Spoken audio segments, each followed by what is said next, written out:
Bueno, buenas tardes y muchas gracias por seguir aquí con vida en este curso un poco intenso. Antes de empezar con la segunda parte de las presentaciones, quería hacer rápidamente una presentación, aunque sea somera y generalizada, de cómo podemos pasar de estabilidad de entrada-salida, que es lo que nos garantiza el teorema de pasividad, a estabilidad de sentido de Lyapunov, que es la estabilidad que yo sé que en mecánica es la que más interesa. Eh, ¿qué artificios tenemos para poder, a partir de una interconexión de sistemas pasivos, que es lo que tenemos en teoría de pasividad? El PID es pasivo, suponemos que la planta es pasiva, los interconectamos. ¿Cómo podemos, de ahí podemos concluir estabilidad entrada-salida, pero no podemos decir nada sobre estabilidad interna? Entonces hay que hacer una serie de modificaciones y de hipótesis para poder hacer eso. Entonces quería platicarles un poco de eso antes de empezar con el curso, ¿sí? Lo voy a poner en un contexto más general, que es el contexto de control por interconexión. No sé si alcancen a leer ahí. ¿Ese tamaño está bien? Sí.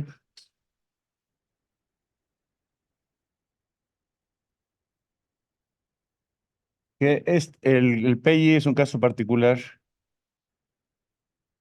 de este marco de análisis que es más general.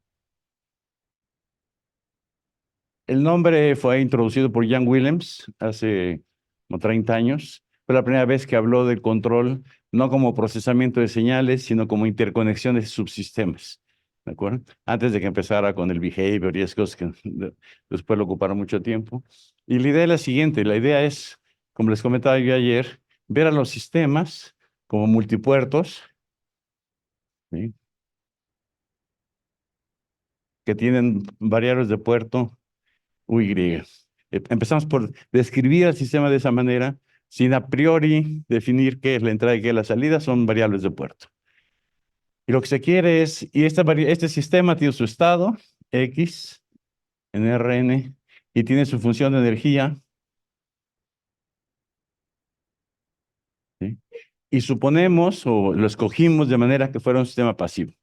De manera que la derivada de este sistema va a cumplir con U transpuesta Y menos una función que va a ser una función del estado, ¿sí?, y esta es no negativa.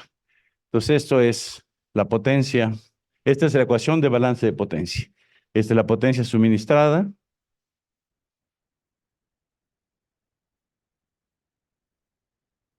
Esta es la disipada. Y esta es la almacenada.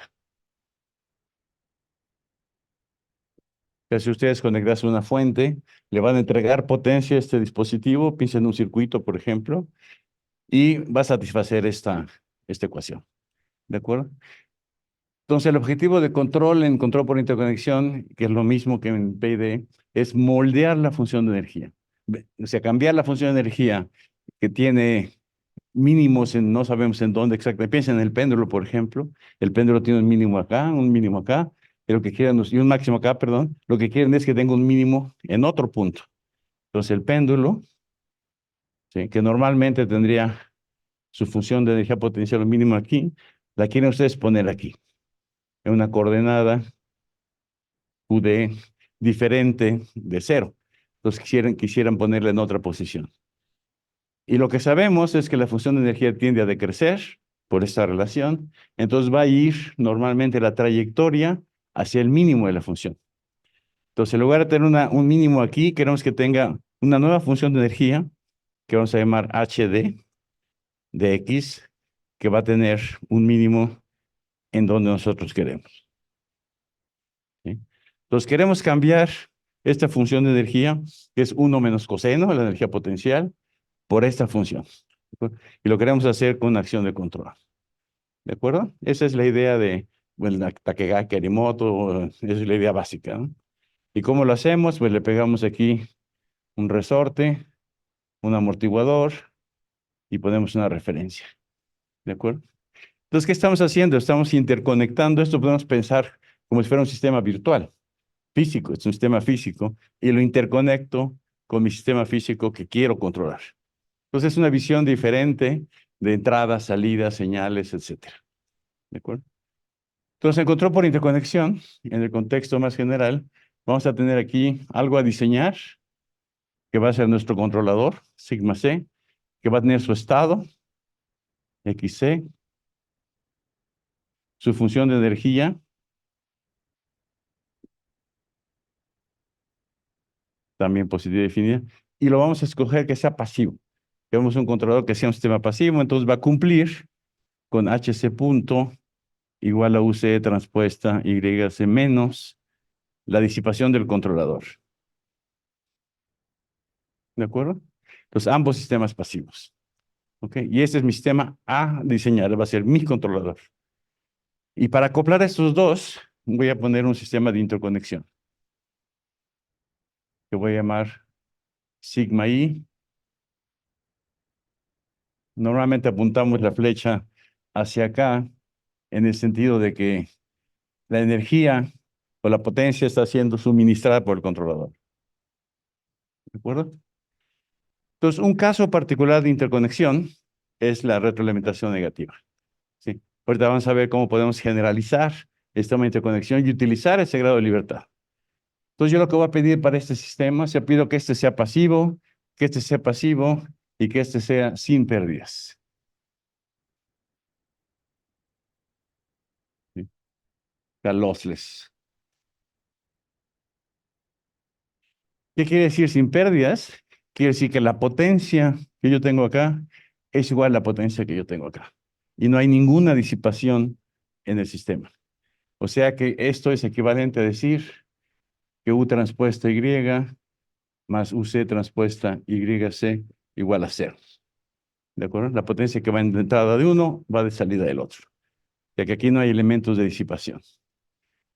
¿Por qué quiero hacer esto? Si junto a estos dos impongo esta condición, ¿qué pasa? Cuando yo defino una nueva función HD de X y de XC, que es H de X más HC de XC. Defino esta nueva función, que es una función que vive en un espacio extendido, el espacio X más el espacio XC, y simplemente la suma de las dos funciones de energía. Entonces, ¿cuánto vale la derivada de esto? ¿Sí? Entonces, HD punto, pues simplemente H punto más HC punto. ¿Sí? ¿Y qué sucede? Que U transpuesta Y más UC transpuesta Y se vale cero. ¿De acuerdo? ¿Y qué logré? Logré que ese sistema tenga, eventualmente podría poner más variables de puerto, si yo quisiera añadir variables de puerto. Pero supongamos este caso más simple. Lo que logré al interconectar los sistemas es que todo este sistema interconectado tiene una nueva función de energía que es la suma de las dos. Y ese es un elemento fundamental, porque la operación que me interesa realizar para realizar mi objetivo de control, que es moldear energía, es lineal. Independientemente que este sistema sea no lineal o variante del tiempo, las energías se suman. Se suman las energías, ¿sí? Y se suman las disipaciones. Entonces, esa es la gran eh, capacidad o el gran potencial de este enfoque, que la no linealidad no importa, porque lo que yo quiero moldear se suma. Le sumo a la energía de mi planta a la energía del controlador, le sumo a la disipación de mi planta a la disipación que yo estoy añadiendo. ¿De acuerdo? Entonces logro tener una nueva función HD que cumple con HD punto igual a eso. ¿Está claro esto? ¿Sí? ¿Sí? Ahora, ¿cuál es el problema? Yo quiero, ahora va a tener una función que depende de X y de XC. ¿De acuerdo?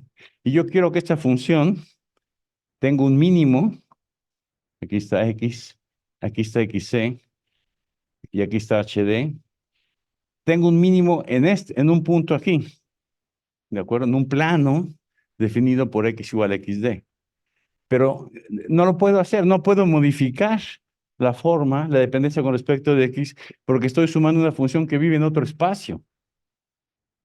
¿Sí está claro? O sea, sumar estos dos, yo no puedo satisfacer el objetivo, el mínimo de HD de X XC es XD, un XC que no me importa, X estrella. Entonces, ese objetivo no lo puedo satisfacer porque añado funciones que dependen de otras coordenadas. Entonces, la única manera de modificar la dependencia con respecto de X es que acople esas dos coordenadas o que haga que esta función, la HC, también dependa de X. ¿Está claro el obstáculo? ¿Sí? O sea, yo estoy sumando una función que vive en otro espacio, en otras coordenadas. Entonces, no puedo modificar las coordenadas originales. ¿De acuerdo? Entonces, esa es la dificultad principal de tratar de analizar en sentido de Lyapunov sistemas, interconexión de sistemas pasivos. ¿Ok? Ahora, si lo que yo quiero es probar estabilidad en sentido de Lyapunov, pues no tenemos más que una sola herramienta, el teorema de Lyapunov. Y para utilizar el teorema de Lyapunov necesito una función de Lyapunov. Entonces, necesito encontrar una función que tenga un mínimo donde yo quiero y cuya derivada sea no positiva. ¿Sí? Entonces, la pregunta es, ¿cómo? ¿Está claro esto? ¿Sí? Creo que son conceptos más o menos intuitivos. Ahora, lo que yo necesito para poder cumplir este objetivo, tengo dos opciones. Entonces, la primera opción es hacer que HC no solamente dependa de XC, sino que dependa de X también. Yo puedo medir algunas coordenadas y puedo ponerle a mi controlador una dependencia respecto de X. Entonces, la primera opción es hacer que HC dependa de XC y de X. ¿De acuerdo? ¿Qué es lo que hacemos, por ejemplo, en robótica con uniones flexibles? Robots con uniones flexibles, en el artículo con Amit Ailón y yo, introdujimos por primera vez esta idea de introducir una función de energía que dependa del estado. O sea, interconectamos, hablando, por ejemplo, del péndulo, el péndulo flexible, y cocinamos un sistema aquí, virtual, ¿sí? Que tiene su inercia del controlador, y acoplamos con un amortiguador y un resorte estas dos coordenadas. Entonces, hacer esto es hacer que la energía de este sistema dependa de esta coordenada. ¿De acuerdo?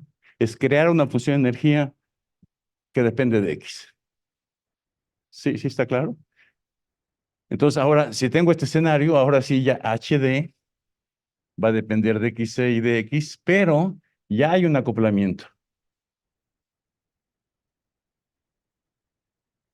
Y ahora mi pregunta es, si yo puedo encontrar un sistema pasivo cuya energía sea tal que dependa de las coordenadas del sistema y asigne un mínimo a esta función. Y ya lo puedo hacer, posiblemente lo puedo hacer, porque ya va a depender de X. ¿De acuerdo? Ya tengo la flexibilidad con la selección de esta función de modificar la dependencia con respecto de X. ¿Sí está claro? ¿Eh? La otra opción, que es la más poderosa en cierto sentido, es crear variedades invariantes. No te voy a explicar qué quiero decir con eso.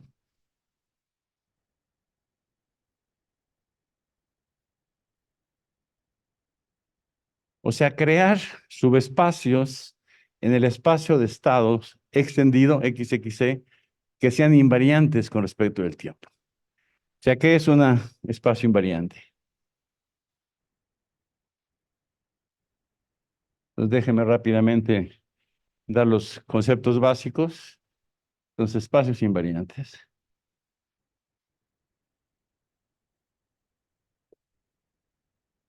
Entonces, la invariancia es con respecto del flujo, solución de una ecuación diferencial.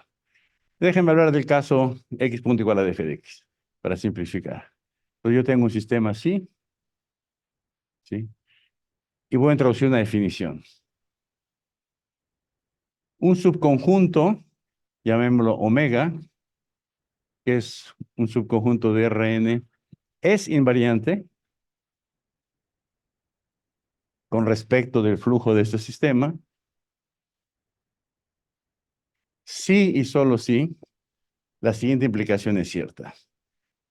X de 0 en omega implica X de t en omega para todo t. O sea que si empiezo en esa superficie o en ese conjunto, permanezco ahí. ¿De acuerdo? Para sistemas lineales, x punto igual a dx, los espacios invariantes son los espacios expandidos por los vectores propios. Entonces tienen los vectores propios, a omega i, bueno, déjame hacer otra notación, omega i igual a lambda i, omega i. Y si empiezan ustedes en alguno de los vectores propios o en el espacio expandido por todos los vectores propios, van a permanecer ahí. La trayectoria permanece ahí. Entonces, en sistemas lineales, aquí tengo mi vector propio, digamos, omega 1, y yo sé que si empiezo aquí, no voy a poder salir de ese espacio.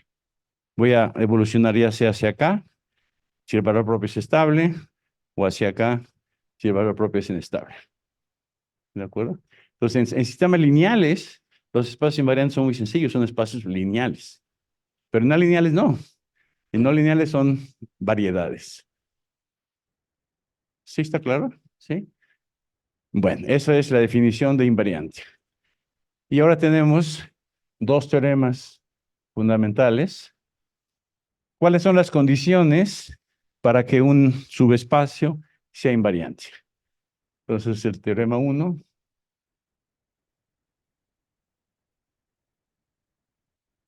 Y hay un caso más general, pero déjenme dar la versión más sencilla de este teorema. Cuando este espacio omega está definido por una función. Entonces, supongamos que omega es el conjunto de X en Rn, tal que una función c de X es igual a 0. Vamos a definir mi espacio como tal. O sea, pues es una sábana aquí, ¿no? Estos son los puntos c de X igual a 0. Y yo voy a escoger la función que yo quiera. ¿De acuerdo? Lo único que necesito es que sea diferenciable. Entonces, si es invariante, ¿qué quiere decir? Geométricamente, que si empiezo aquí, permanezco aquí. ¿De acuerdo? Ahora, quiero saber que para conjuntos de ese tipo, ¿bajo qué condiciones ese espacio es invariante? Y hay un sí, solo sí. ¿Sí? Sí, solo sí. La derivada de C con respecto del tiempo, que es el gradiente de C transpuesto por X punto, que es el gradiente de C transpuesto por f de X, igual a 0. Para todo punto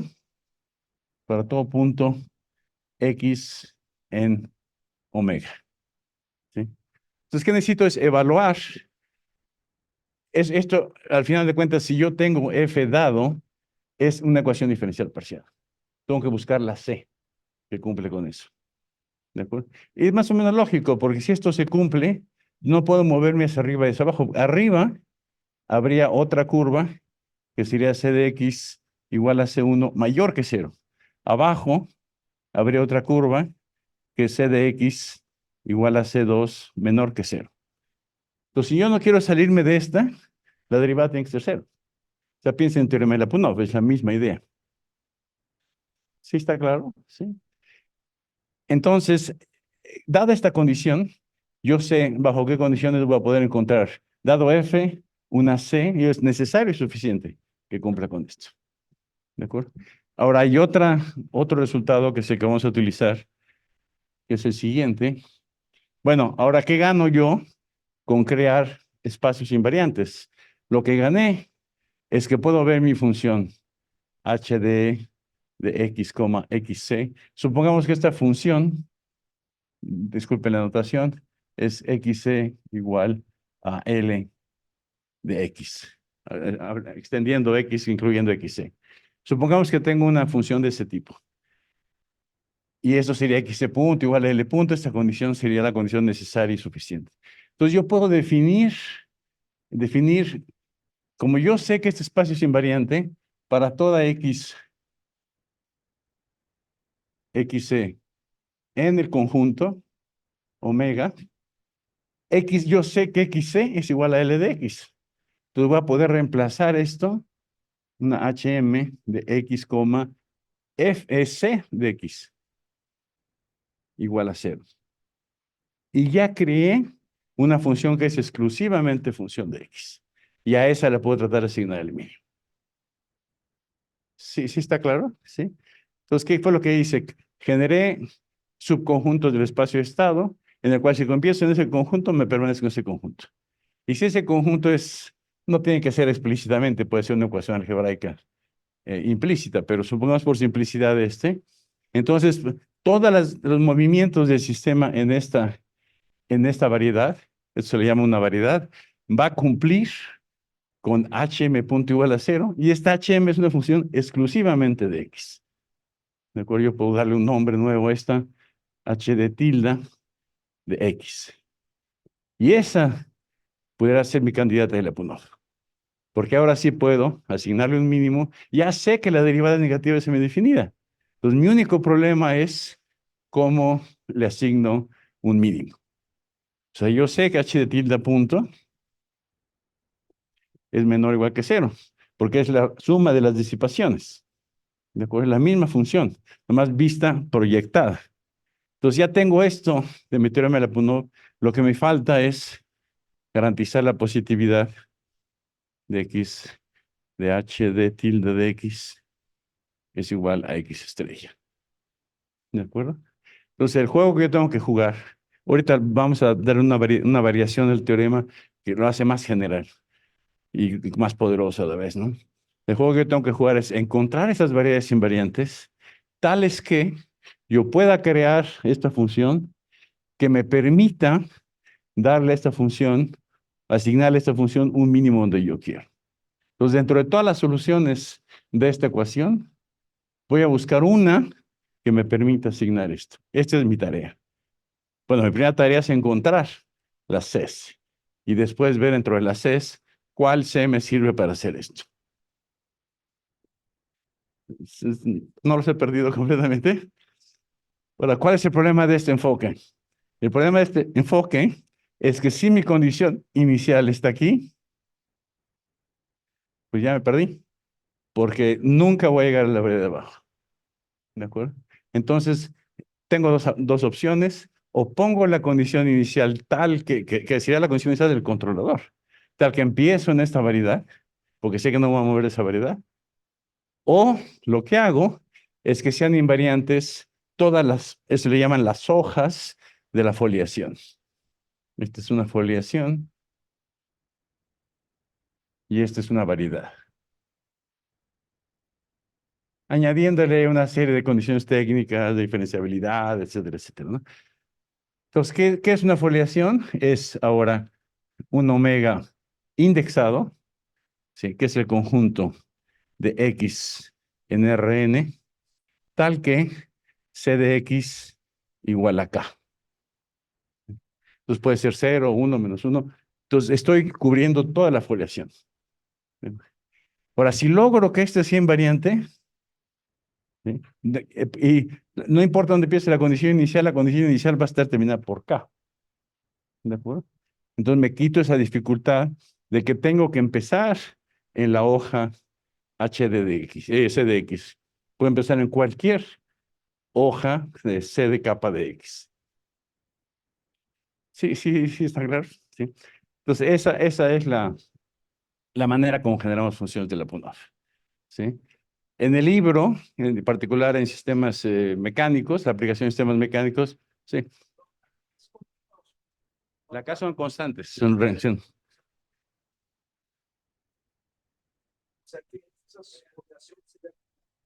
Sí, pues es un continuo, sí. Es un continuum de funciones. Sí, sí. No, no es 1, 2, 3, 4, sino todo el eje real, ¿no? Para que cubra todo el espacio, ¿no? Sí. Entonces, en el libro hay un capítulo dedicado a Lyapunov antes de sistemas mecánicos, donde se explica todo esto. ¿Sí?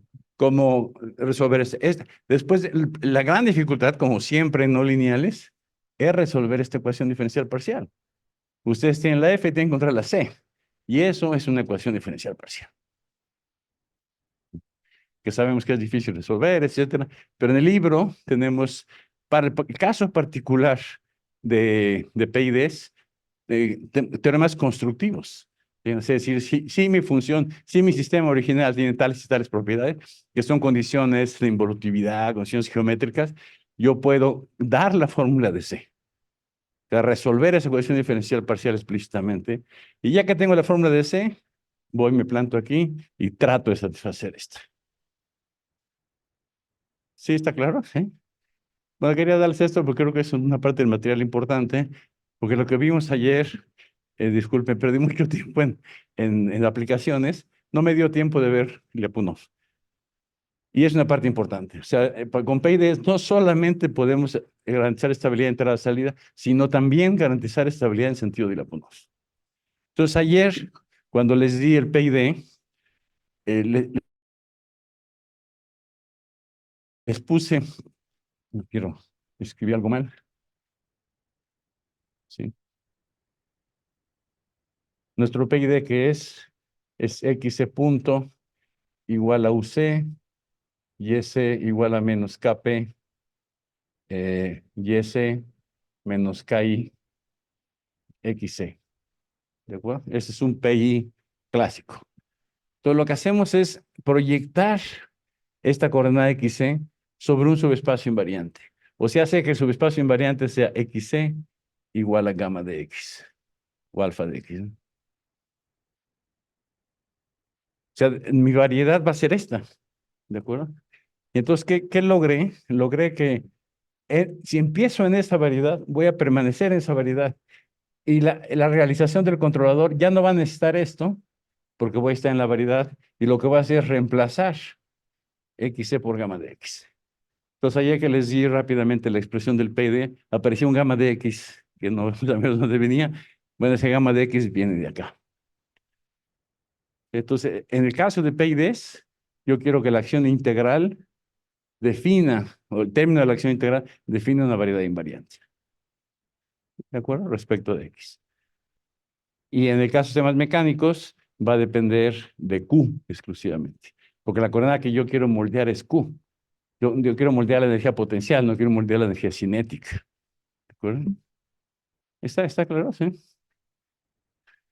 No sé si hay alguna pregunta. ¿Sí? Ahora, este material de control por interconexión, bueno, ahorita estamos hablando exclusivamente de PIDs, pero hay otra versión del curso que es el curso Passivity Based Control, donde el control por interconexión se ve en general. O sea, yo pongo mi sigma C, no es solamente un PID, es cualquier sistema dinámico. XC punto igual a FC de X, X, etcétera. ¿Y cómo escoger esa FC, HC, etcétera? Un controlador no lineal con la restricción de que tiene que ser un controlador pasivo. ¿Sí? Para que sea...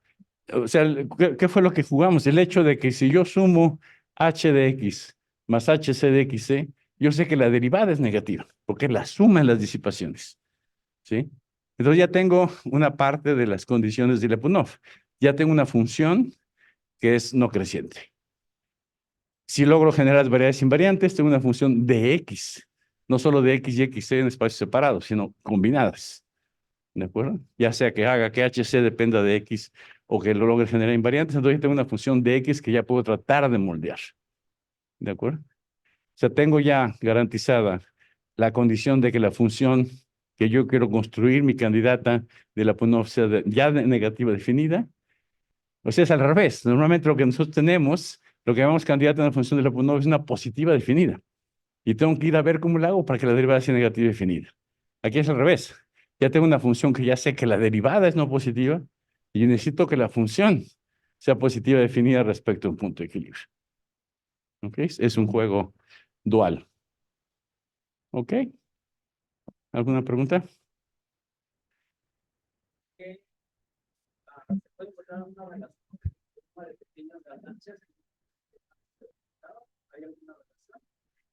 Pues sí hay una relación entre, hablando del teorema de pasividad, hay una relación entre el teorema de pasividad y el teorema de pequeñas ganancias, pero son conceptos ortogonales, ¿eh? O sea, el que un sistema tenga ganancia finita no tiene nada que ver con que sea pasivo o no sea pasivo. En general, ¿sí?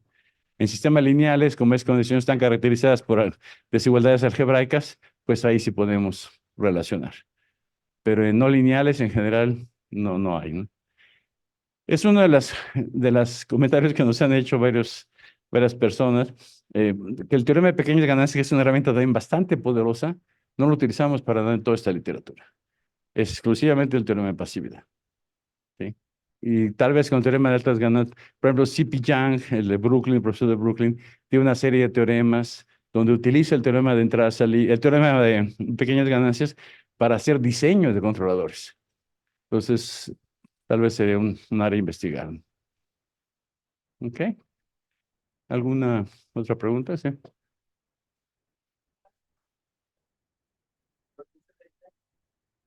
Eh, bueno, si las quieres ver como las foliaciones, son como curvas de nivel. La gama de X igual a kappa es una curva de nivel. Sí. Pero ¿qué otra manera? O sea, la función es arbitraria, ¿no? Yo tengo una función X en gamma de X arbitraria. Y lo que hago es, hago gamma de X igual a 0, a 1, a 2, a 3, a 4, a kappa. Y eso define toda la foliación. Y cubro todo el espacio. Porque como decía aquí el camarada, que el kappa no es discreto, es una función real. ¿Sí? ¿Ok? Entonces, como siempre, Enton- hay un adagio por ahí que dice que todos los métodos, y eso es cierto, Astolfo y yo lo enunciamos en el libro, todos los métodos de diseño de controladores de sistemas lineales, llámenlo cualquier método que ustedes quieran, cuando se pasan a no lineales, lo que es en lineales solución de ecuaciones algebraicas va a ser en no lineales solución de ecuaciones diferenciales parciales. Entonces, si ven los métodos que conocemos de no lineales, backstepping, feedback linearization, forwarding, todos esos métodos necesitan resolver ecuaciones diferenciales parciales. No lo dicen, porque empiezan diciendo, supongamos que el sistema ya es triangular inferior, supongamos que el sistema es triangular superior. Bueno, para llegar al sistema necesitan no resolver ecuación diferencial parcial. O sea, si ven ustedes el libro de Kanellakopoulos Kokotovich, Kanellakopoulos, eh, ¿quién es el segundo? Kristich Kokotovich. Ese libro tiene 15.000 citas, no tiene un solo ejemplo físico donde los sistemas estén en la forma que ellos necesitan. Lo tienen que transformar. Se agarran el sistema de levitación magnética, los péndulos, no están en forma triangular. O sea, la forma triangular la introdujeron ellos, bueno, y antes de ellos, Morse y Utkin, la introdujeron porque era matemáticamente conveniente, pero no tiene nada que ver con la física. ¿Sí? Si ustedes parten de modelos hamiltonianos, por ejemplo, pues nunca va a tener forma triangular. Sí, bueno, es una crítica personal a los métodos que presuponen una estructura. ¿Por qué? Porque entonces puedo resolverlos, aunque no tengan ninguna motivación práctica. ¿Sí? Bueno, ¿alguna otra pregunta, comentario? Pues vamos a empezar con la segunda parte. ¿Sí? Hay dos temas que vamos a cubrir ahorita en la mañana y en la tarde. Uno es de control adaptable. ¿Sí? Y la segunda parte en la tarde vamos a hablar de observadores.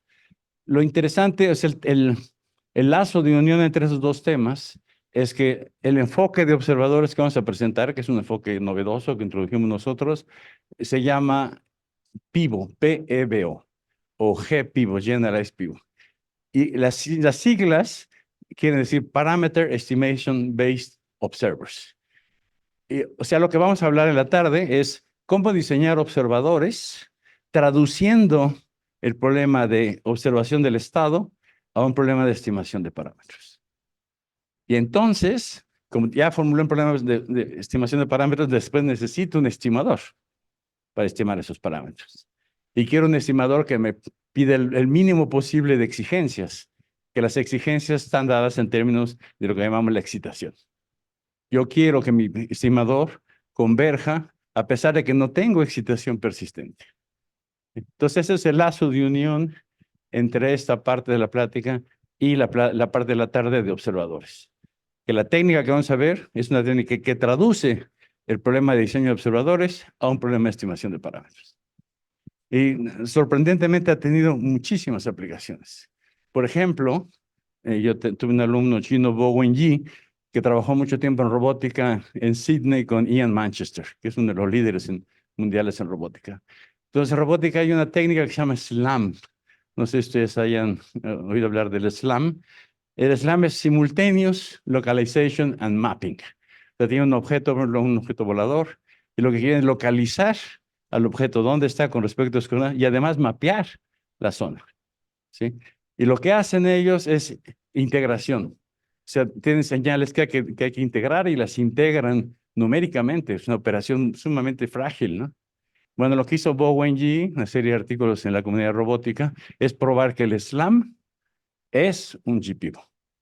Se puede, lo que hacen en esa comunidad de resolver el problema de localización simultánea y mapeo es diseñar un GPU.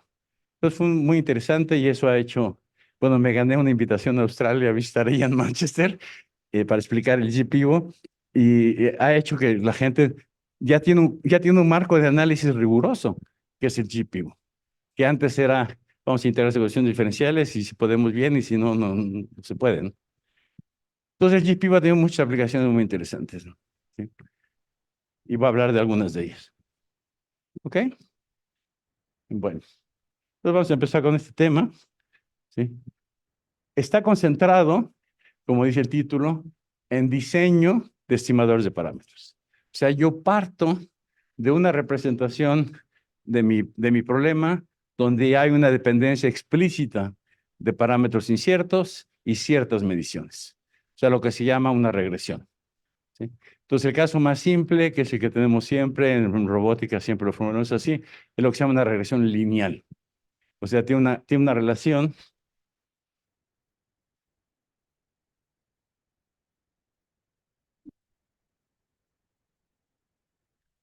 una regresión lineal.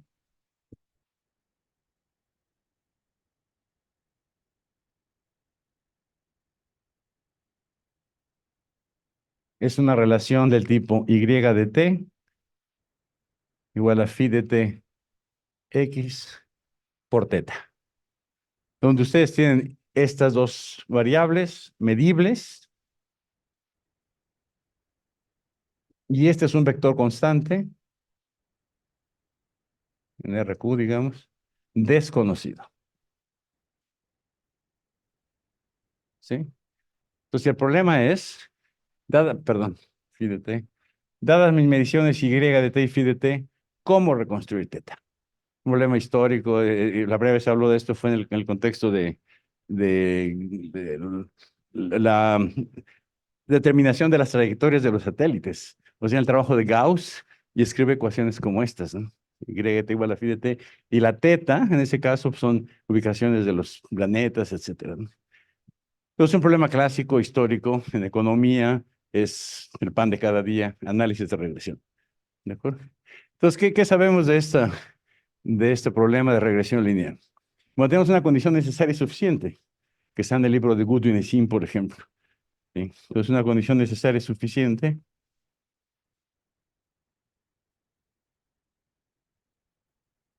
para poder reconstruir teta a partir de y y phi. ¿Qué es? Es que yo junte un conjunto de mediciones tales que, a partir de esas mediciones, que va a dar un vector y de ti, un escalar y, una secuencia y de ti y un conjunto de vectores phi de ti, yo pueda reconstruir teta. Entonces, la condición necesaria suficiente es que exista una secuencia de igual a 1 hasta q, ¿sí? Una secuencia de tiempos disjuntos,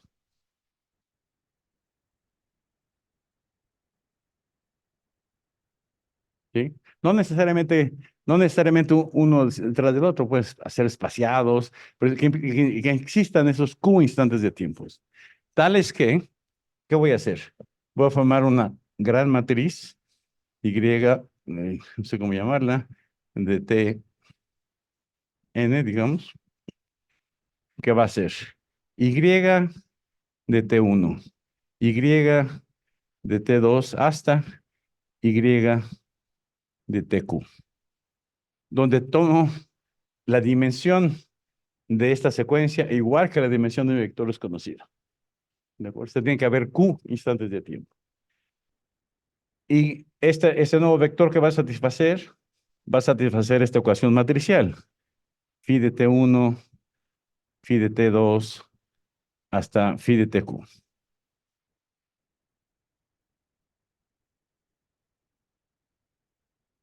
Y todo esto multiplicado por teta. Entonces, ¿qué es esto? Una ecuación algebraica lineal, y a por x, ¿no? Y tiene solución sí, solo sí, esta matriz rango pleno. ¿Sí? Entonces, lo que yo necesito es que haya q instantes de tiempo tal que yo pueda formar esta matriz y la voltearía. Se llama esto phi de Tn. Entonces, yo tengo la solución única. ¿Sí? Esta es la solución, es la matriz phi inversa. Bueno, le di un nombre un poco, déjeme usar sin tiempo, ¿no? Un vector, ¿sí? Pi a la menos 1 por y. ¿De acuerdo? Esta es una condición necesaria y suficiente. Esta condición en la literatura de identificación se llama identificabilidad. ¿Sí? Entonces, se dice que los parámetros son identificables y es un término conocido, les digo, está en el libro de Goodwin y Sin de los 90. ¿No? Identificabilidad. ¿De acuerdo? Entonces, sabemos que esto es necesario. ¿Sí? Entonces, la pregunta es, esto es un método fuera de línea. Yo tomo las muestras y lo volteo mi matriz.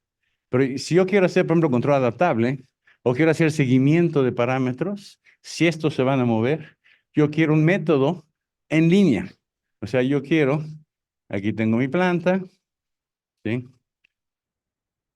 Y de aquí extraigo el Y, ¿cómo le llamé? T, y me fité, que es información que yo tengo que extraer de la planta. Puede ser un regresor generado por una técnica de control adaptable o qué sé yo. ¿Sí? Y yo quiero, aquí tengo la entrada, pero no estoy usando la misma notación. Déjenme usar Z, ¿no? Y la salida, que son las cosas que yo mido, puede ser que mida variables de estado, no sé, y construyo esto. Y yo quiero que a partir de estas mediciones en línea, yo tengo un algoritmo de estimación de parámetros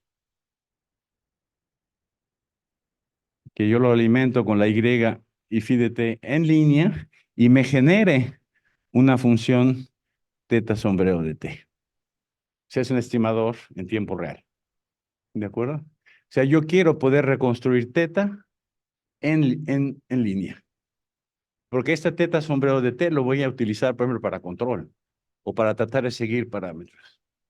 ¿De acuerdo? Entonces, este es un estimador en línea que es diferente de algo fuera de línea, que colecciono datos y lo volteo. Por ejemplo, en estadística normalmente hacen cosas fuera de línea porque no les interesa, lo que quieren es extraer el teta nada más.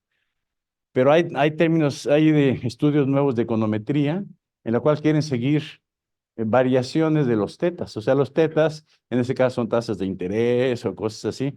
Y lo que quieren es un procedimiento de este tipo, porque quieren ser capaces de seguir la teta. ¿De acuerdo? Si esta teta es función de t, este método ya no va a servir. ¿Está claro? Les propongo que tomemos una pausita de 7 minutos. ¿Sí? ¿Sí? Perdón.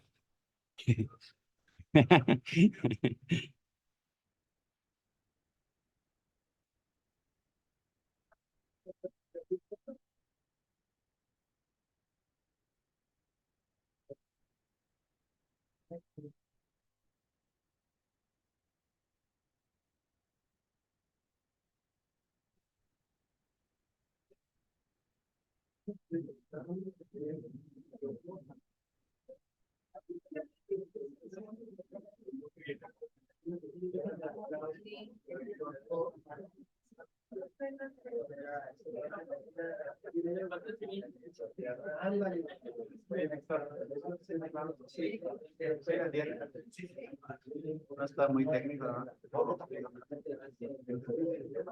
La manera de construir la función de uno, pues, es acoplar las coordenadas que existen. Sí, pero de una manera diferente.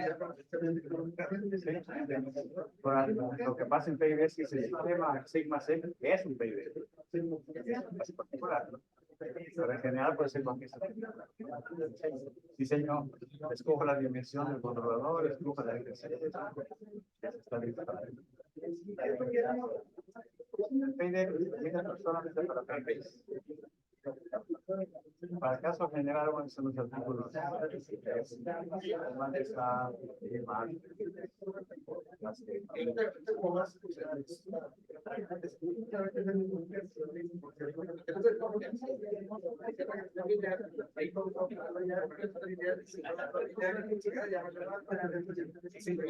Pero vamos a hablar también de regresión. Una parte de esa práctica es cómo transformar una regresión no lineal, más que no lineal, no separable, en una lineal separable o no lineal. ¿Qué técnicas conoces? Y eso es algo que estamos haciendo con el equipo. Para que vean lo que hizo Chingo. Sería que vean si estamos en este caso o en lo de y luego va a salir para acá. No, bueno, sí, no, es lo que gusta todo lo que hacen es la gran crítica que tengo de todo. Te digo, el problema fundamental es prueba que esto es solamente una cuestión necesaria, es decir, la dependencia respecto a los parámetros de la no lineal. O sea, siempre las redes normales son exponenciales. Vean la teta. Y la definición de los aspectos es no lineal. Y en estimación de parámetros dependientes no lineales para una decisión.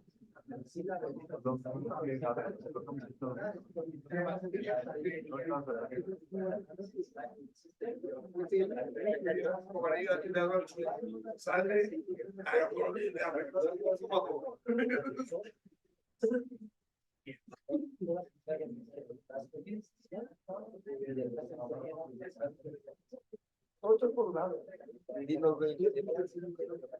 ¿Cuánta gente tiene registrado? ¿Cuánta gente? Como 20. No, más.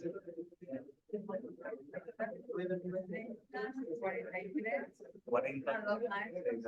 43. Creo que hay gente también conectada en Zoom, ¿no? Hay gente conectada en Zoom también, ¿no? Sí. Chicos que hay 20 conectados. Ah, está bien. Motivador.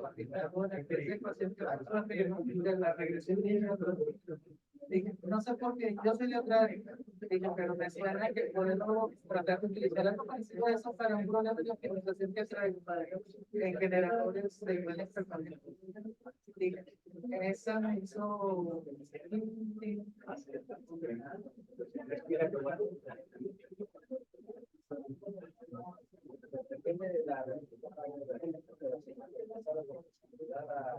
la cara por la tele. La parte de los generadores lo que es control de generadores identificación. ¿Cuál es el problema? En este caso no es la pura optimización de la cara por la para elementos de eficiencia. No es control ni identificación. Construir los generadores. Pero no es una técnica establecida, es un área ya establecida. Hay investigación, me imagino que sí, investigación con nuevos materiales. Es que de hecho estoy utilizando algoritmos genéticos. Nada más que donde he estado teniendo yo problemas es en la parte de la función objetiva. ¿La qué? La función objetiva. Ahí es donde tengo un poquito de poder poner exactamente lo que pasa. ¿Cuál es el objetivo? Optimizar. La es una cara por como el rotor pareciera uno de polos lisos.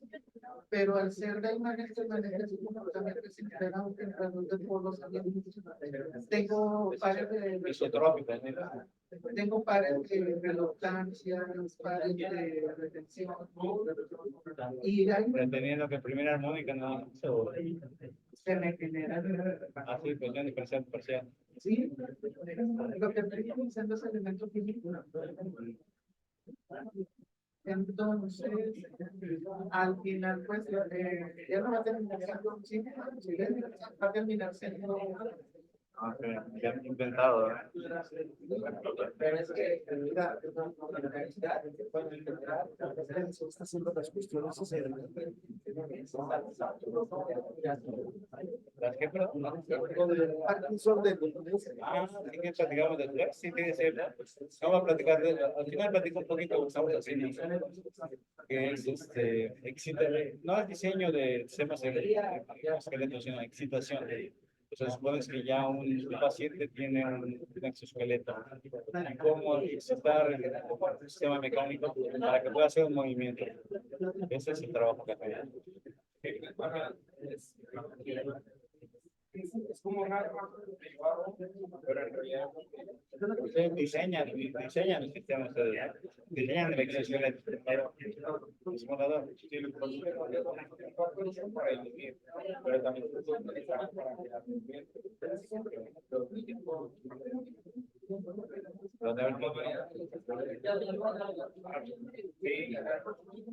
sí. Ah, pues para que después lo veamos. Ok. ¿Le seguimos? Sí.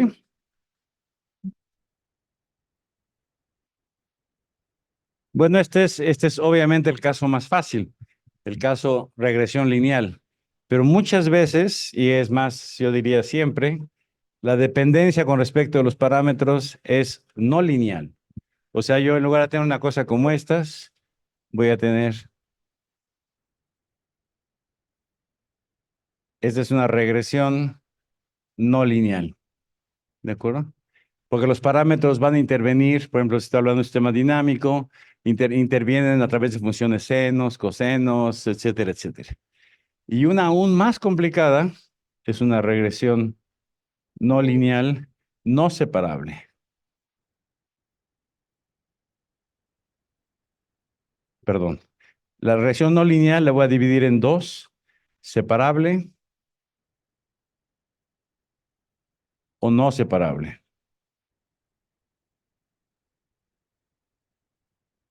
Lo separable va a ser que yo voy a poder extraer un mapa no lineal de teta, de manera de escribir y de t igual a phi de t por un mapa g de teta. ¿Sí? Yo quiero recuperar teta, no quiero recuperar g.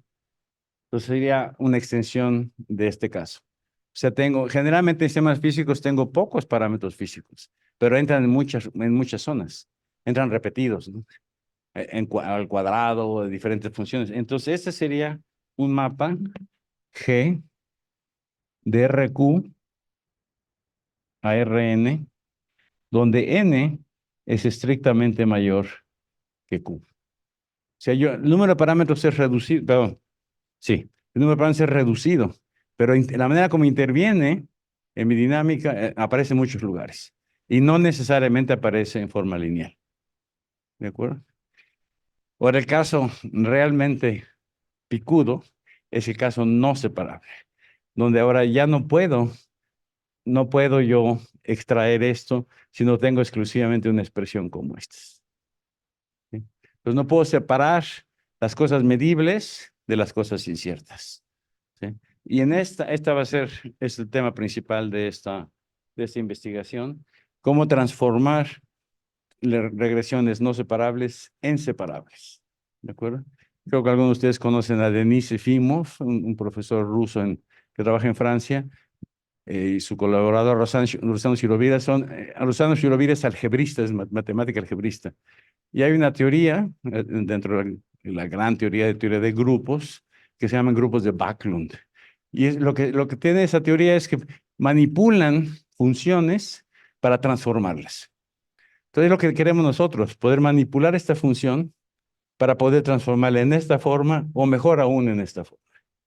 ¿De acuerdo? Y esas transformaciones son retardos, transformaciones polinomiales, etcétera, etcétera. Es un trabajo que estamos haciendo actualmente. No me da tiempo a hablar de esto, pero voy a hablar por lo pronto no separables y algunas versiones pedestres realmente de esta teoría de Lee Backlund, una teoría más general. Y las bases se llaman bases de Grossner. Si alguno de ustedes tal vez se haya interesado por eso. Bueno, ok. Entonces ese es el panorama general. Y entonces hay varios aspectos, ¿no?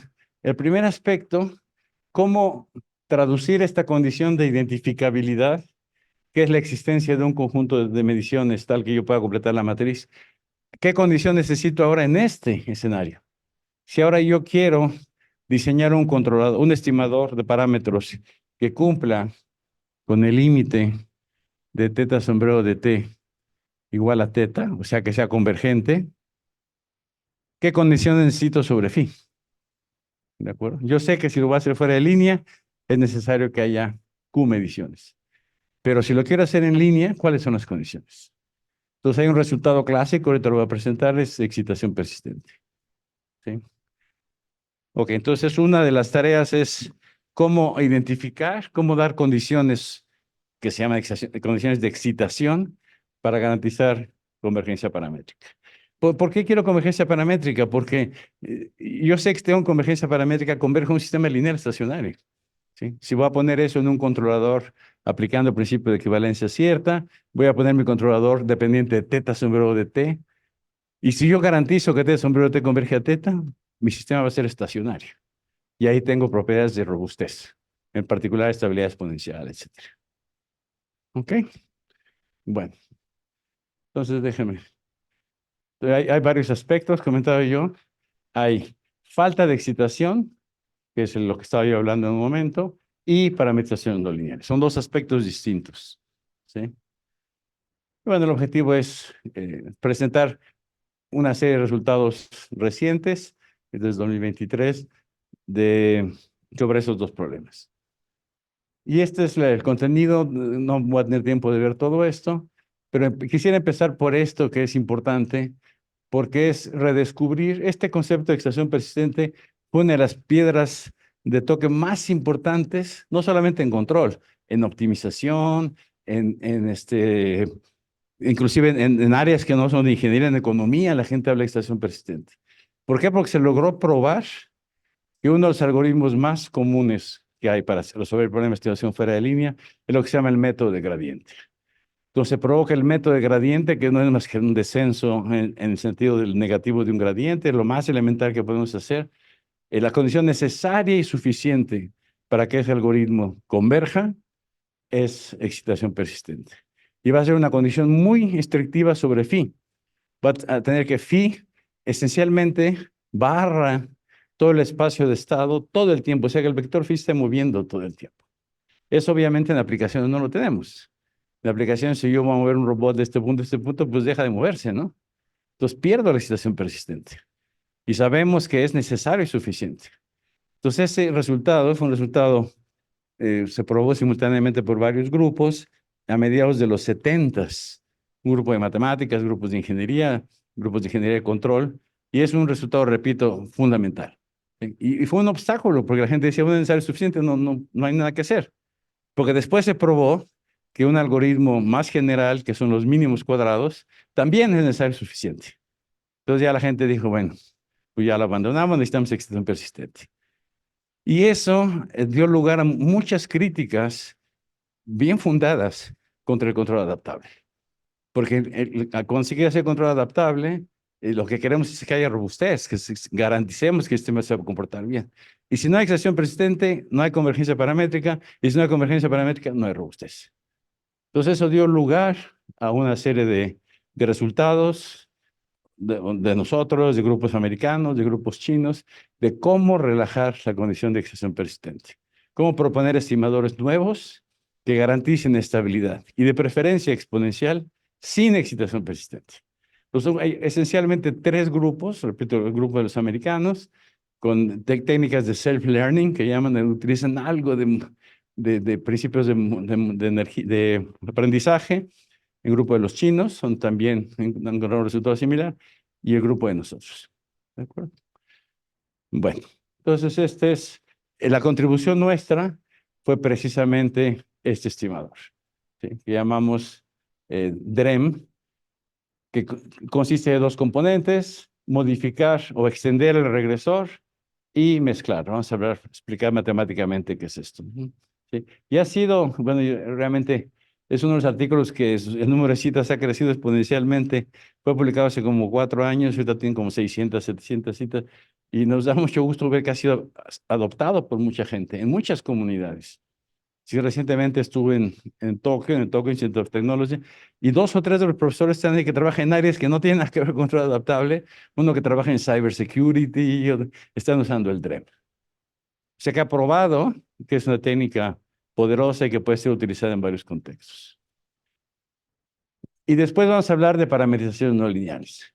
Esta fue una presentación que hice en el taller. Hay el grupo de Learning Group, se llama de IFAC, de control adaptable, organiza una plática cada 2 meses, una plática por Zoom. La plática que la última la dio Ana Swami hace 2, 3 días, después la va a dar Florian Dolfer dentro de unos días. Entonces me invitaron a una plática y esa es una plática que di ahí, y me había pedido el coordinador, que es un brasileño, Tiago Ru, que diera también un panorama, como soy de los más veteranos en el área, un panorama de qué hemos hecho respecto de los problemas clásicos, los problemas que tienen 30 años y que no se han movido mucho, ¿sí? ¿Qué sabemos nuevo de eso? Entonces, esta parte, como no necesariamente están familiarizados con control adaptable, la voy a omitir. O sea, son aspectos específicos del problema de control adaptable. Entonces, me voy a concentrar en estos dos puntos. ¿Ok? Bueno. Entonces, la primera pregunta es cómo robustificar sistemas adaptables sin excitación persistente. ¿Sí? Entonces, este es el resultado que les decía yo, landmark result. Hay otra gente también que se adjudica la paternidad de este resultado en el 77, precisamente, que es lo siguiente. Tienen ustedes una regresión lineal, proponen un estimador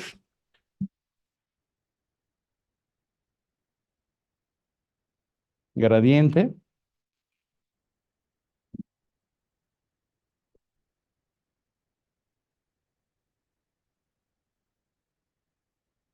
¿Qué es un estimador gradiente? Es una ley que determina la tasa de variación del estimado, y va a ser un menos gamma. Acuérdense que estoy partiendo de y de t igual a phi de t teta. Gamma, phi, déjeme omitir el t, ¿sí? Déjeme tener correcto por phi transpuesta teta sombrero menos y. Entonces, un algoritmo que puedo implementar en línea. Mido phi, mido y, doy una condición inicial, ¿sí? Y corro este algoritmo. ¿De acuerdo? Si defino el error paramétrico como teta sombrero menos teta, esta ecuación se transforma en la derivada, como teta es constante, es una hipótesis, la derivada de teta sombrero punto es la misma que la derivada de teta tilde punto. ¿Sí? Es igual a teta sombrero punto. Y es menos gamma, phi. Reemplazo lo que es la y, phi transpuesta, teta sombrero menos teta. Y aquí que recupero teta tilde. ¿Sí? Entonces, esta es una ecuación diferencial de la forma x punto igual a dt x. Si yo llamo a esto a dt. ¿Sí? Entonces, esta ecuación ocupó muchísimos grupos durante muchos años para dar condiciones de convergencia de esta ecuación. O sea, ¿bajo qué condiciones este sistema puede empezar? Es un sistema lineal variante en el tiempo, es muy sencillo, ¿no? ¿Cuáles son las condiciones sobre phi para que este sistema sea estable? Y en particular, la gente quería probar exponencialmente estable. Entonces, el resultado de Anderson, de Narendra, de Kreisel-Mayer, etcétera, es el siguiente. Esta ecuación diferencial es globalmente exponencialmente estable si, solo si, este vector que llamamos el regresor cumple con una condición que es excitación persistente. ¿Sí? Excitación persistente es esta condición. ¿Sí? Tienen ustedes el vector phi, multiplican phi transpuesta, esta que es claramente una matriz de rango 1. Entonces no puede ser positiva y definida. Pero si le integran, se juntan datos, puede ser que al acumular datos logre crear en el horizonte T mayúscula una matriz que sea positiva definida. Pero necesito que eso suceda todo el tiempo. O sea, va a tener una ventana de magnitud T mayúscula y T está corriendo y todo el tiempo esta matriz es positiva definida. Eso es lo que se llama la excitación persistente. ¿De acuerdo? Entonces, como les digo, al final de cuentas, ¿qué es? Que el phi tiene que estar barriendo todo el tiempo el espacio RQ. Se tiene que estar moviendo todo el tiempo. Y en aplicaciones nunca se satisface. ¿De acuerdo?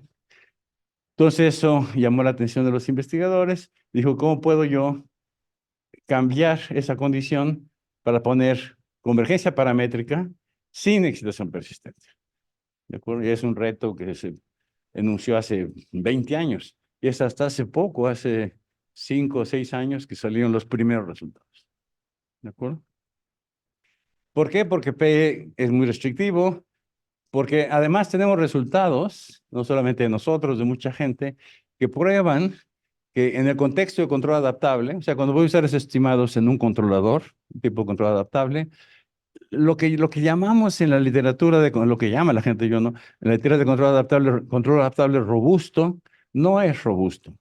O sea, lo que ha hecho la gente son modificaciones a esta ley, una cosa que se llama la modificación sigma, las zonas muertas, leakage, es una serie de modificaciones que la gente explotó durante mucho tiempo. Todas esas modificaciones no son más que parches. Son parches que nos permiten probar ciertas cosas, pero el tipo de cosas que nos permiten probar no son resultados de robustez. Son resultados de robustez, es decir, yo tengo un sistema y tengo una caracterización de la incertidumbre. O sea, yo tengo una función GDS y tengo GDS más delta DS y delta es una bola que yo puedo fijar. Yo quiero que delta de J omega en norma sea menor que delta. Y yo quiero que mi controlador garantice estabilidad para todos los miembros de esa familia. Pero lo pienso en el teorema del círculo, ¿no? El teorema del círculo tiene una no linealidad en el sector y quieren que para todas las no linealidades. Bueno, los resultados que hay llamados, entre comillas, de robustez, hasta ahorita, después de 20 años de investigación, son de continuidad. Son de decir, esa delta, que es mi certidumbre, existe una capa, tal que si capa es suficientemente pequeña, gano estabilidad. Pues yo no garantizo, eso no es robustez, eso es continuidad.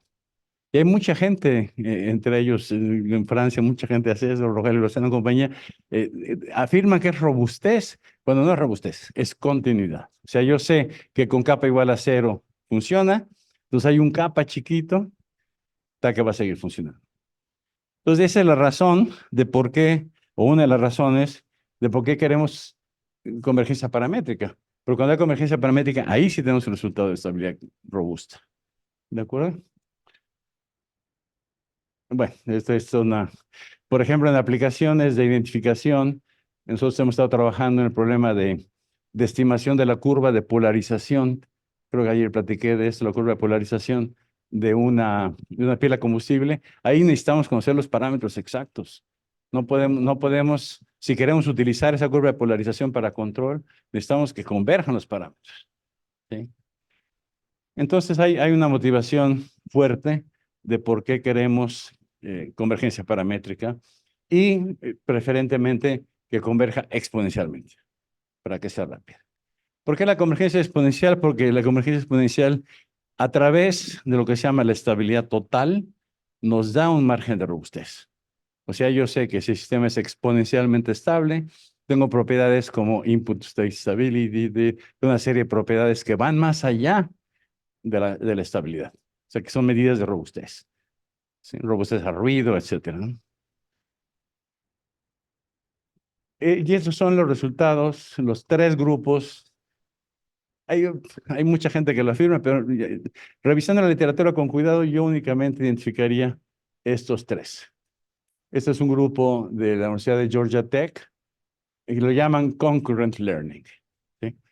Lo que hacen ellos, y es la crítica que hacemos nosotros, que no es muy bien aceptada por ellos, es toman datos del pasado y los guardan. O sea, toman la FIFI transpuesta en una ventana y esa la utilizan. Entonces, no es tiempo real estricto sensu, porque tiene que medir variables durante un cierto tiempo y utilizarlos. Medir variables en un cierto tiempo y utilizarlos. Entonces, bueno, es cierto, funciona, tiene muchos resultados y experimentos, etcétera, en robótica, en muchas áreas. Funciona, pero tiene esa salvedad, ¿no? De que tienen que guardar datos acumulados del pasado. El trabajo que les he estado haciendo propaganda a ustedes, de Young Ping Pan, realmente logra evitar esta dificultad, ¿sí? Y hace también un algoritmo que garantiza estabilidad, convergencia paramétrica sin excitación persistente. ¿De acuerdo? Y finalmente, el trabajo de nosotros, que es el que vamos a platicar ahorita, que es el DREM. El DREM. ¿De acuerdo? Ahora hay un resultado fundamental y bastante reciente, ¿no?, de un exalumno, Lei Wang, que logró probar que, damos primero la definición de excitación del intervalo. O sea, estos tres algoritmos, el Concurrent Learning, el Composite Learning y el nuestro, van a lograr probar estabilidad exponencial bajo una hipótesis que se llama excitación en un intervalo, que es un concepto ya viejo, lo introdujo Kreisel-Mayer hace 30 años, ¿no? ¿Qué es excitación en un intervalo? Quiere decir que yo voy a excitar en una ventana. O sea que existe un tiempo TC, tal que la integral de FIFI transpuesta es positivo. Pero no necesito que sea todo el tiempo. Nomás con que hay esa ventanita. Una ventana que puede ser al principio, puede ser después. Se movió el vector un poco y ya. ¿De acuerdo? Y eso se llama excitación en el intervalo, que es obviamente estrictamente más débil que esta. Y esto que esto sea cierto todo el tiempo, que esa ventana se desliza en el tiempo. ¿De acuerdo? El resultado de Wang, de Lei Wang, es el siguiente, que esta condición, excitación del intervalo, es equivalente a identificabilidad. O sea, en otras palabras, si no hay excitación de intervalo, no se puede resolver el problema. Es una condición necesaria. ¿De acuerdo? Y el resultado de estos tres algoritmos es que además es suficiente. ¿De acuerdo? Entonces, ese es un escenario bastante poderoso porque tengo una condición necesaria y suficiente que si no se cumple esa condición como es necesaria, pues no hay solución al problema, ¿no? No hay ningún algoritmo que lo funcione, que lo resuelva. ¿Ok? Hay otros resultados, no voy a entrar en este detalle. Es una literatura muy fructífera y muchos trabajos. Déjenme omitir esto, ¿no? ¿Sí? Y déjenme platicar del DREM. Realmente es un principio bastante elemental. Yo me acuerdo la manera como lo logramos. Yo estaba en Rusia en aquel entonces y trabajaba con este señor, Stanislav Aranovsky, que en aquel entonces era estudiante. Ahorita es profesor en Francia, en Supélec. Y estábamos en el pizarrón y le dijimos empezar con de 2 por 2, ¿no? Phi de vector 2. Y a mí se me ocurrió la operación que voy a indicarles en un momento, que es multiplicar por adjunta. Y después, bueno, se fue y luego regresó en la tarde o al día siguiente y me dijo, eso se puede hacer en caso general. ¿Qué hace? O sea, de esos descubrimientos serendipitosos de que lo hicimos hacia la mano en un ejemplito, pero resultó ser que se puede hacer en el caso general. Y es una operación sumamente sencilla que llamamos el mixing, mezclar los datos. O sea, este DREM contiene dos elementos. Extender el regresor, que es algo viejo, que ya había sido hecho por mucha gente, entre ellos Kreisel-Mayer, Ritz, etcétera, mucha gente. Pero el nuevo elemento es el mixing. Entonces, ¿qué es lo que hicimos? ¿Sí? Tenemos posiblemente no lineal. Lo interesante es que puede ser aplicado a regresiones posiblemente no lineal. Creo que es más fácil que lo explique en el pizarrón. Y déjenme hablar de caso lineal para no complicarlos, ¿no? O sea, supónganse que yo empiezo por phi de t teta, donde phi es un vector, ¿de acuerdo? ¿Ok? Entonces, ¿qué hago? Aquí está interviniendo linealmente. Si yo defino un operador H lineal, ¿sí? Y se lo aplico a esta desigualdad, o sea, a H, déjenme usar esta notación para ser un poco más rigurosos, es H de phi de t por teta, porque es lineal. Entonces, esta es una combinación de funciones, entonces un operador lineal va a actuar exclusivamente sobre phi, ¿de acuerdo? Entonces, al aplicar, por ejemplo, un filtro, por ejemplo, H igual a lambda entre P más lambda, voy a tener esto filtrado, pero el mismo teta, ¿de acuerdo? ¿Qué tal si ahora este operador H es de L infinito en L infinito Q? O sea, es un banco de operadores. El H1, H2, H3, H4. Entonces, esto de aquí va a ser ahora una matriz. ¿Sí? O sea, el H1 phi, el H2 phi, el H3 phi, etc. Y los pongo todos en una matriz. ¿Sí? Y si tengo Q de estos, ¿sí? Esta matriz es cuadrada. ¿De acuerdo? Este ahora es un vector de dimensión Q. Y lo que hice fue establecer una relación matricial con una matriz cuadrada. ¿De acuerdo? Y vector es igual a la matriz phi cuadrada por teta.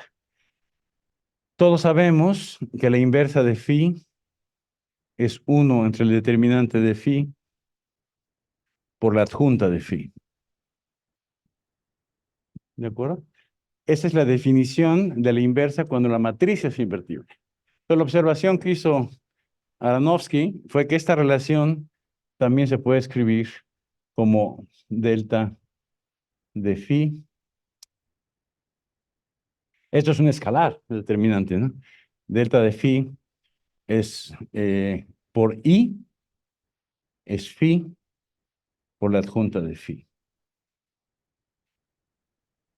Y esto siempre es cierto, aunque la matriz no tenga inversa. Si no tiene inversa, esto va a ser 0. Pero si tiene inversa, eso va a ser determinante. Entonces, esta es la operación del mixing. ¿Qué está haciendo este mixing? Voy a multiplicar esta por la adjunta de phi. ¿Sí? Entonces, ¿qué tengo? Adjunta de phi por y igual adjunta de phi por teta. ¿Sí? Esto puede conmutarse. Adjunta de phi por phi es igual que phi adjunta de phi. ¿Y esto qué es? Esto es delta, donde delta es el determinante de phi. ¿Sí? Eso es todo el chiste, es una trivialidad, ¿no? Entonces, si yo llamo ese nuevo vector, digamos y así, ¿de acuerdo? ¿Qué tengo? Que y elemento, porque esto es un escalar. Logro que y sea igual a delta por teta i. Entonces obtuve una nueva ecuación de regresión escalar para cada uno de los parámetros. Y ahora voy a tratar de identificar delta. ¿Sí está claro? Sí, perdón, voy a tratar de identificar teta a partir de ese conocimiento. Ese es todo el chiste del mixing. No sé si quedó claro, ¿no? ¿Sí?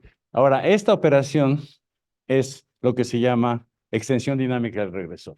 Pasas de un regresor escalar a un regresor matricial actuando con un operador. Cualquier operador, ¿sí? Y cualquier operador quiere decir filtros, retardos, operadores polinomiales. Mientras sea lineal, va a ser aplicable. ¿De acuerdo? Entonces, ya una vez que tengo esto, pues ahora va a tratar de estimar teta i, por ejemplo, con un gradiente, ¿no? Menos gamma i delta por y menos, perdón, delta, teta i sombrero menos y.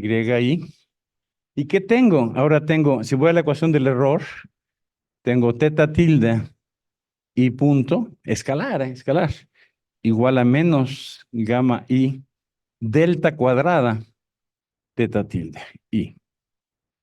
¿Sí? Y esta es una ecuación diferencial escalar que yo puedo resolver. ¿De acuerdo? Yo resuelvo esta ecuación diferencial.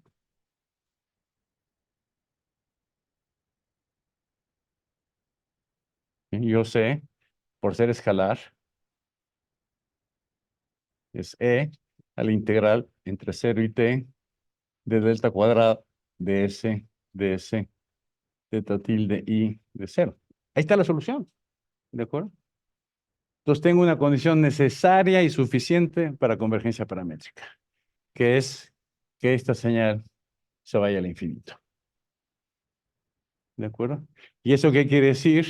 Esto va al infinito sí, solo si la escalar delta, la función delta, no pertenece al espacio L2.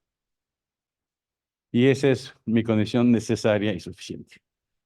Eso es un trucazo, ¿no? Está riendo, es demasiado fácil esto, ¿no? ¿Sí está claro? Pues esa es la gran idea del mixing, que nos ha dado 700 citas y estamos muy contentos con eso. ¿Sí? No sé si quedó claro o los confundí mucho. ¿Sí? Entonces ahora, ¿cuál es mi condición de excitación? Pues esta. ¿Sí? Y la pregunta es, ¿qué tiene que ver esto? ¿Qué relación hay con respecto de phi del original, ¿no? Excitante persistente? ¿De acuerdo? Y resulta ser que en general no hay ninguna relación. Puede ser excitante persistente y no delta en L2, puede ser en L2, o sea, no hay en general. Pero tenemos una manera de evitar imponer la condición delta persistente a L2. Y la vamos a traducir en delta interval exciting.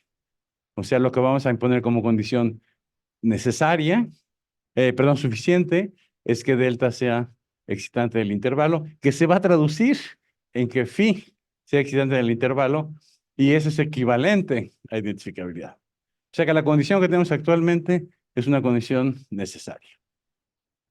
¿De acuerdo? Resultados similares tienen en learning y reinforcement learning, ¿sí? Con otras técnicas diferentes.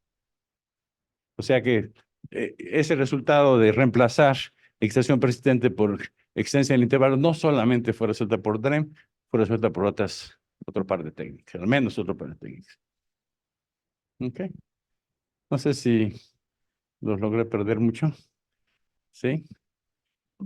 Bueno, entonces, ese es el resultado principal. Ahora, esta idea de extender el regresor, repito, no es nueva. Fue usada en el contexto de procesamiento de señales en los 60s por un grupo creo que de Caltech, un grupo americano.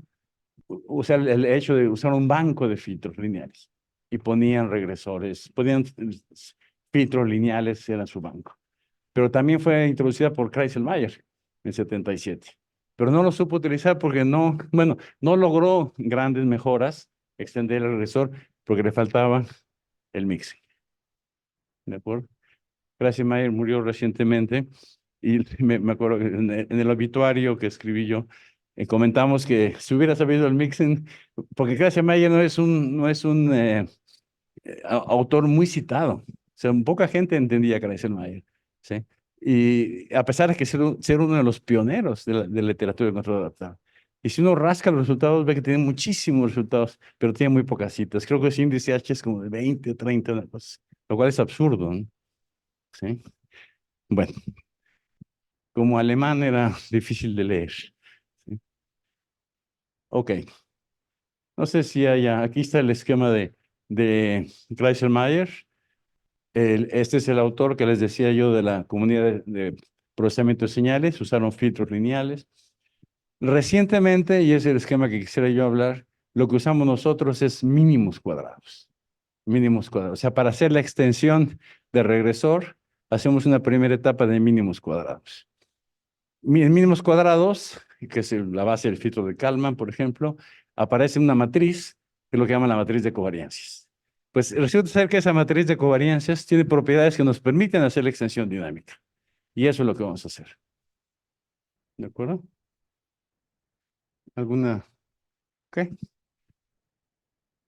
Bueno, este es el mixing que les comenté, todo esto ya está, ¿no?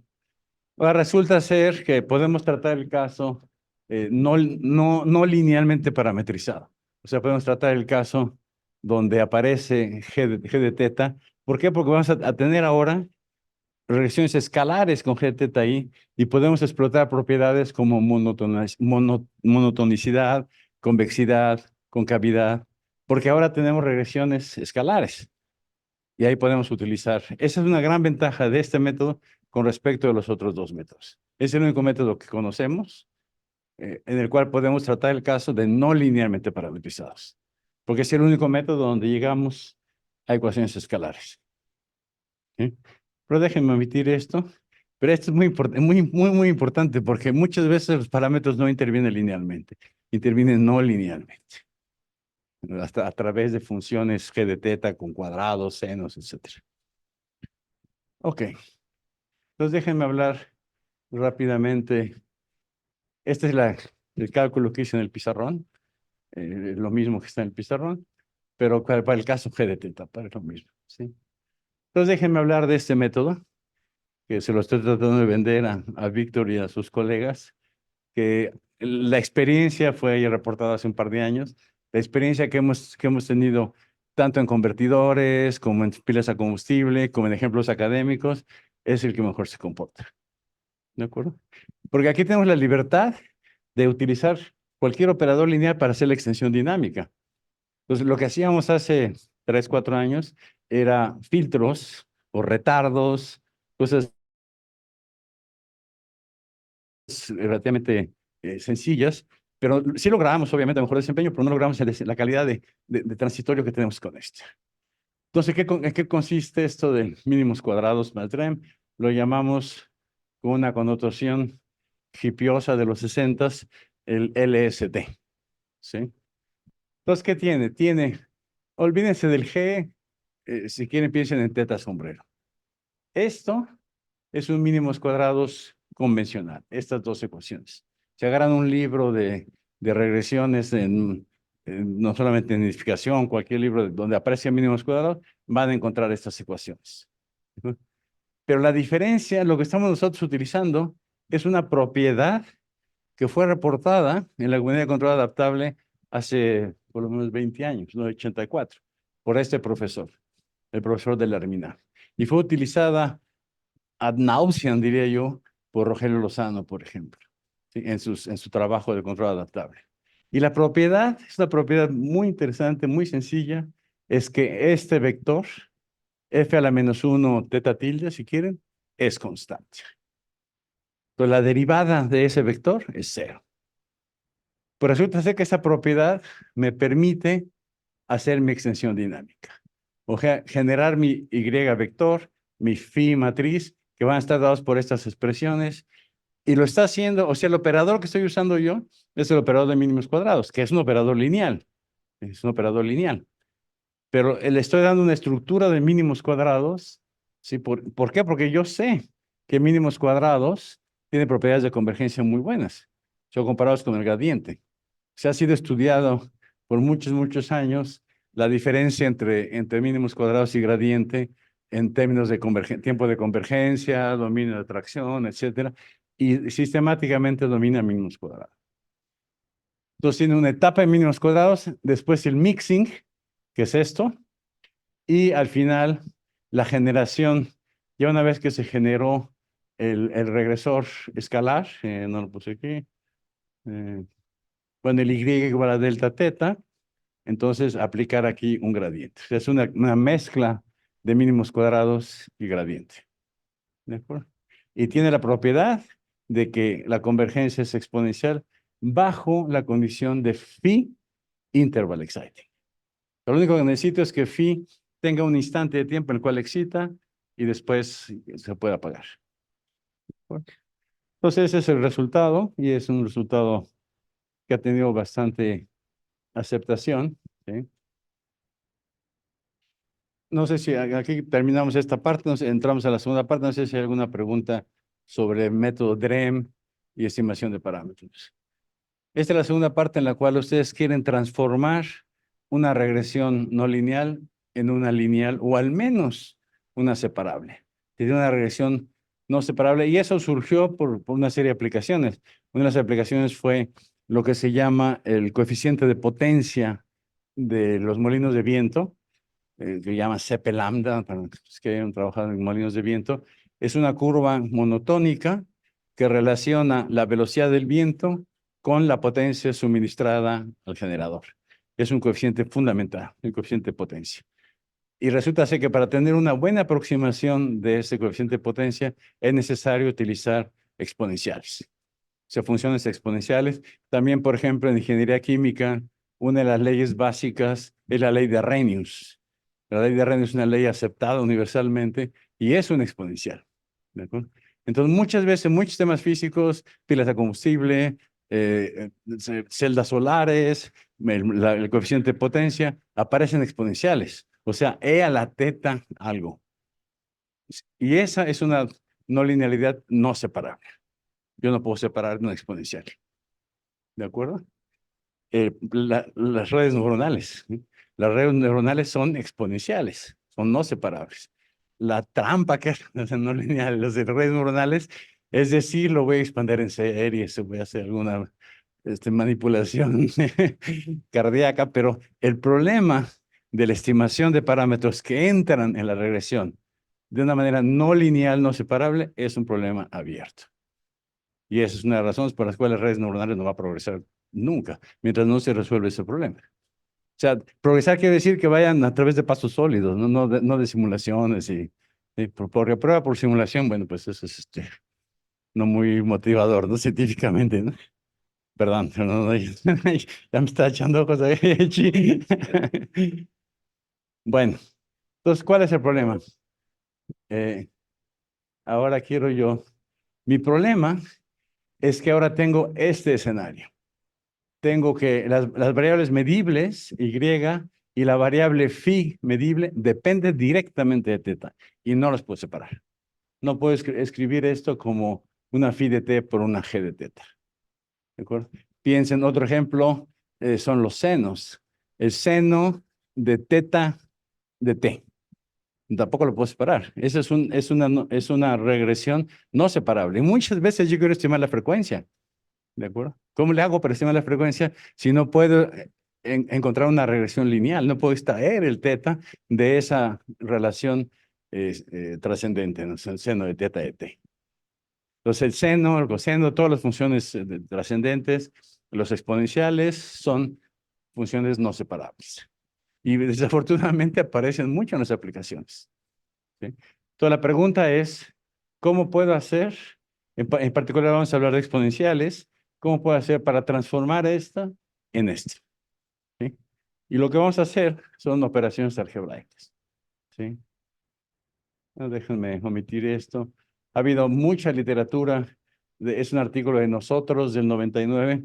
El primer algoritmo de estimación de la frecuencia en una señal sinusoidal fue este artículo. Fue el primer algoritmo de convergencia global. Fue en el 99, que es un colega brasileño. Y posteriormente ha habido una serie de autores con nombres conocidos que han tratado el problema no separables, sino de separables no linealmente parametrizados. Hay muy pocos sobre no separables. ¿De acuerdo?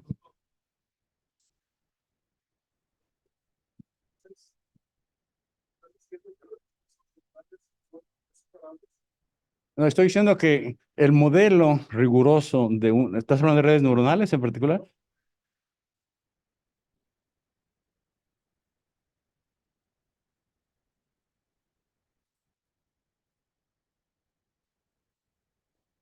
Bueno, sí, bueno, puedo hacer eso.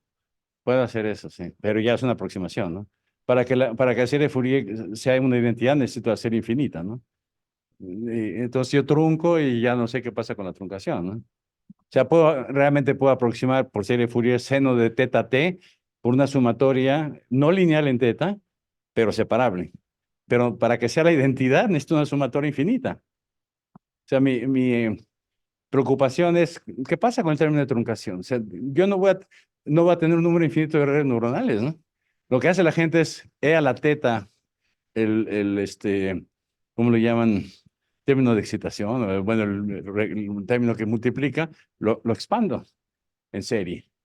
Pero y ahí ya perdí. Hay dos cosas de esa literatura, ¿no?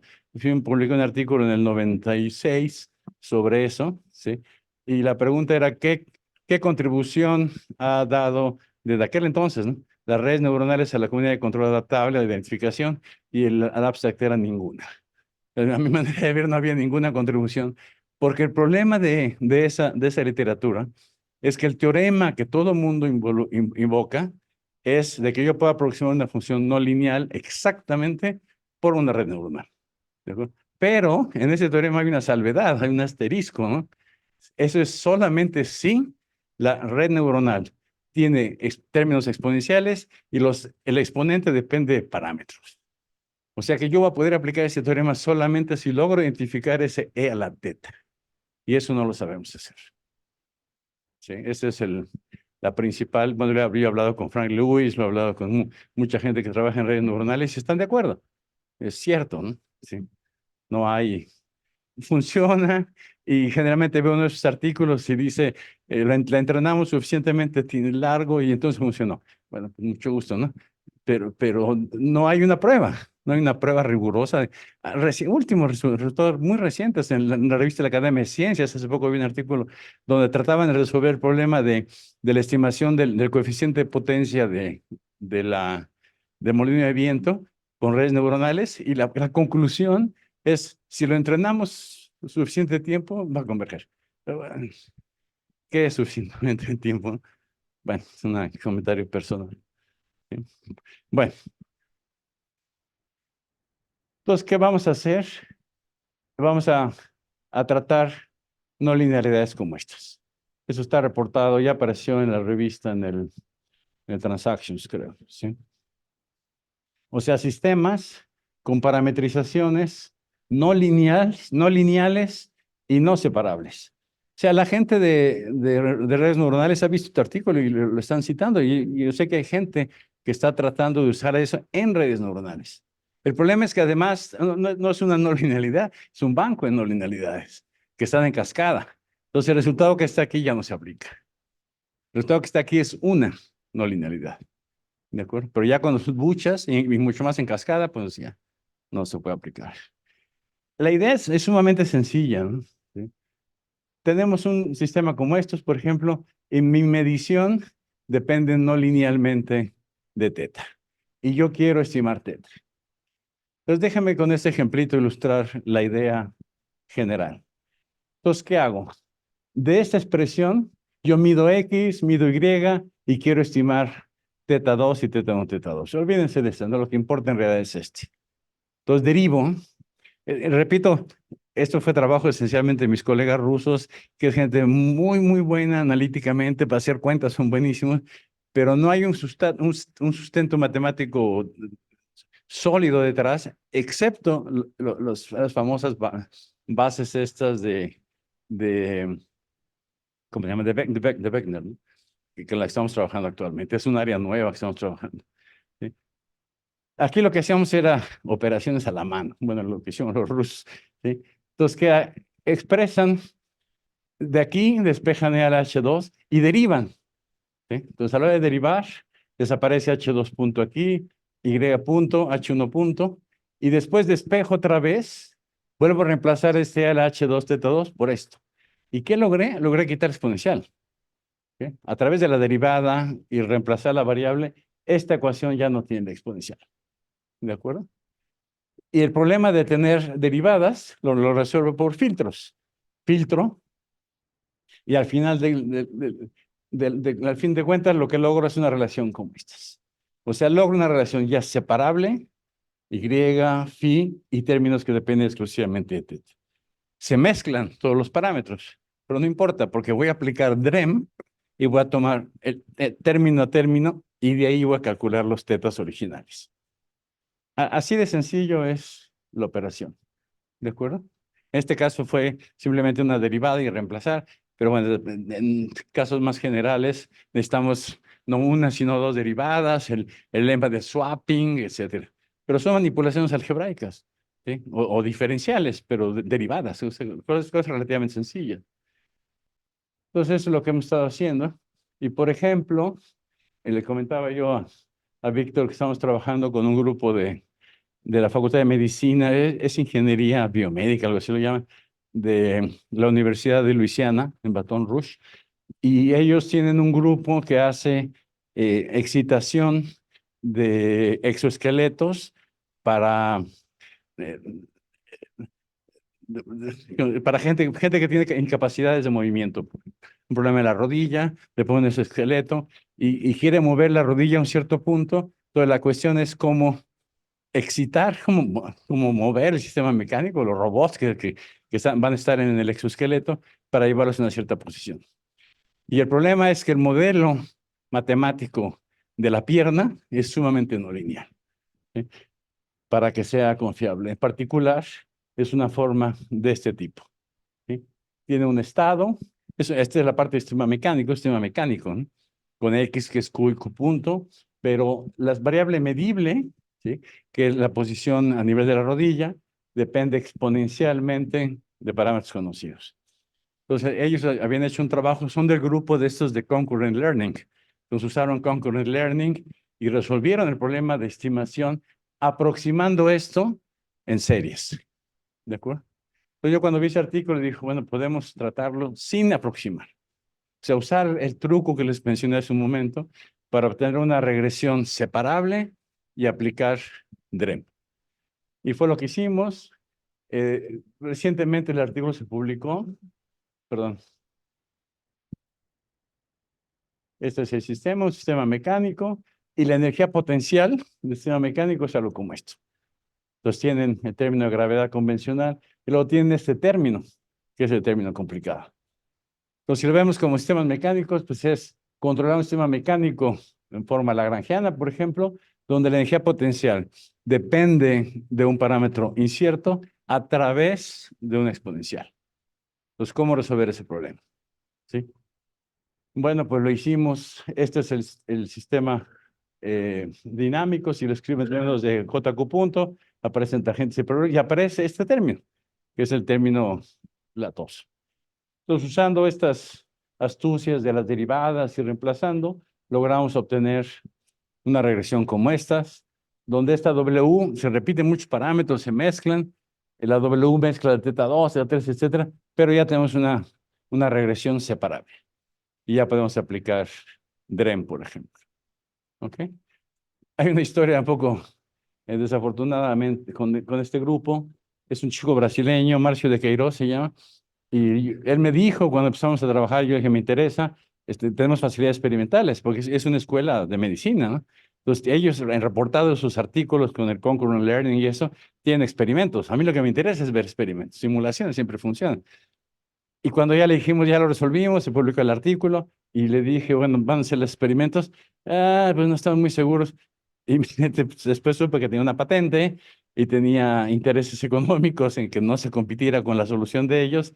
Y bueno, no rompieron relaciones, pero pues ya se enfriaron las relaciones. No les interesó hacer experimentos de esta nueva versión porque seguramente iba a ser mejor que la de ellos. En simulaciones lo constatamos. ¿Sí? Bueno, eso siempre pasa. Y ese es un ejemplo. Otro ejemplo. eh, no quisiera entrar en un tema que no me va a dar tiempo de terminar.